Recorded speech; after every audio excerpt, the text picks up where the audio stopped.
Man, this boy T West, man, this is a pretty crazy picture. I like this though. Okay. I like this. Nelson Mandela. It's a good look. That's a good look. No But doubt, yeah, man. what's up though? Yeah, this T West Hip Hop Canada TV, stolen from Africa TV. You already know what it is. Stream yourself on Sorry, we can Alright, go let's and go. edit Let's up. go. Yeah, man. Yeah, man. Okay, so let's talk about that online video that you put up. To the center, have amazing and better. People going doing things and making life better. As I wake up, drive and go to work in the morning. When I miss a red light, I thank Eric Morgan. He did it.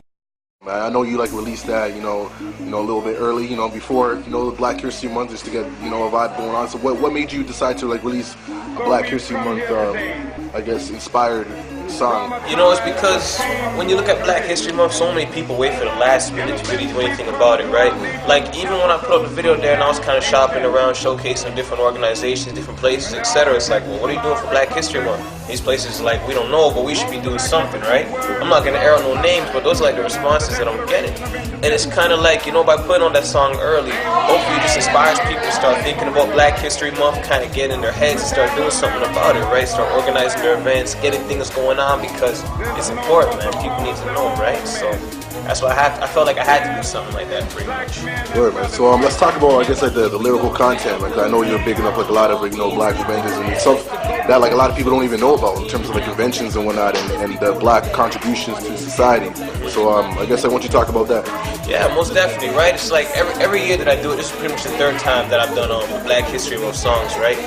And every time I do it, and every time I come around, I try and pick a variety of different people, and people who, maybe people haven't heard of. In the first song, I pretty much touched on all the big names there. Touched on like the Martins, Malcolms, like everybody who everybody already knows. But like in this song here, I'm mentioning people like Dr. for Christopher Spence, right? I'm mentioning people in the second song like Violet Desmond. These are Canadian people who have made great contributions to Black history that people don't even know about.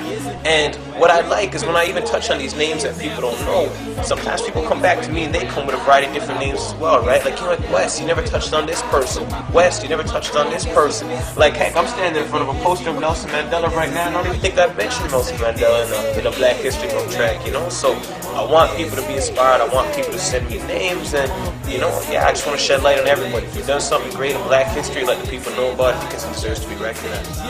So why was it important for you to, I guess, mention some of the I guess, profound Canadian Blacks that have contributed to society? Yeah, definitely.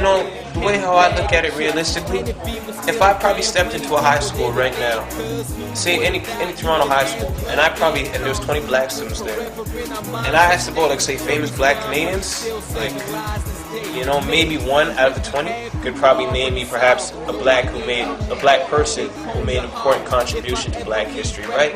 Like, everybody knows about all the famous American ones. We all know about, like, say, Harriet Tubman. Everybody knows about Harriet Tubman. Nelson Mandela, a lot of people know about Nelson Mandela, right? When you start dropping names like, say, Violet Desmond, it's like, huh? Violet Desmond who? But if you look up her story, her story is incredible. Like Dr. for Christopher Spence, right? You mention his name, a lot of people will be like, who? But, he's been doing a lot of work behind the scenes of the school board for who knows how long, right? So people like that, they deserve to be recognized, man. Harry Jerome, like, so many great Canadians who have done some good. It's big, man. So I know that you're like an artist, like, you do like the whole, like, school presentation thing and whatnot. So like, what's going on with that for the month of February? Yeah, definitely for Black History Month. I think right now we're like 6 schools or so that, pretty much they decide to have me come down and speak to them. If you want me at your school, easy to go about it. Just visit my website. This is westmusic.com. Send an email, right? And I'll try and work around the schedule and see if I can come in. But we have that going on. We have this interview here. A lot of other things in the works, right? Like just speaking at presentations or so, and hopefully something big on TV is coming too, right? We're just working on the details of that right now as well. Okay, cool. Boom. So yeah, you're an artist. You've been doing a thing, in Toronto for a minute now, representing Jungle, Gun, So let's talk about the music now, man. Like, what's in the works? Yeah, pretty much. Right now I'm actually just finishing my debut EP called Maybe It's Okay, right? Putting in a lot of work in that, a lot of sleepless nights in the studio, I can tell you that, right? And pretty much just working on the distribution for it right now, trying to get it out there. It's cool. It's definitely a different look. It's not all hip hop. I won't lie to you, but it's definitely a good look, right? I'm really starting to find myself as an artist, so I'm really interested and excited about that.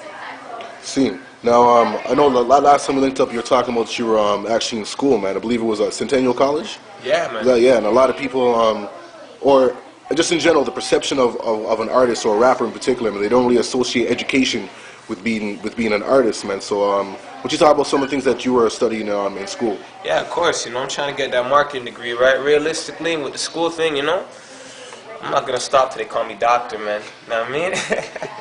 It ain't gonna be no Mr. West by the time I'm done. They're gonna have to call me Dr. West. That's what I like, right? No relation to Kanye, but Dr. West, that's what I'm going for right now. That's where my heart's at.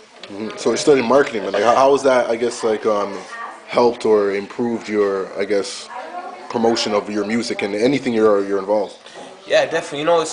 It's all intertwined, right? Like kind of when you're sitting in a classroom and you kind of compare it to yourself, not even just with music, but honestly just how you carry yourself on a day-to-day basis, right? Whether you're applying for a job, whether you're talking to someone in the street, whether you're trying to impress a girl, at the end of the day, always yourself. You're like a product, you're like a brand, right? Someone's going to look at you and they're going to see how you are and they're going to perceive that brand, and whether they believe in that brand means whether they're kind of going to follow you, trust you, etc., right? So kind of just the way how I treat music and I treat myself and my business, I apply it to the classroom, right? So you already know the boy gets straight A's in school because of that, man. It makes it real easy for him, I can tell you that. Much, Stolen from Africa, thank you for having me. Hip Hop Canada, thank you for having me. Black History Month, knowledge is power, it's important for the people. Okay, Peace. left.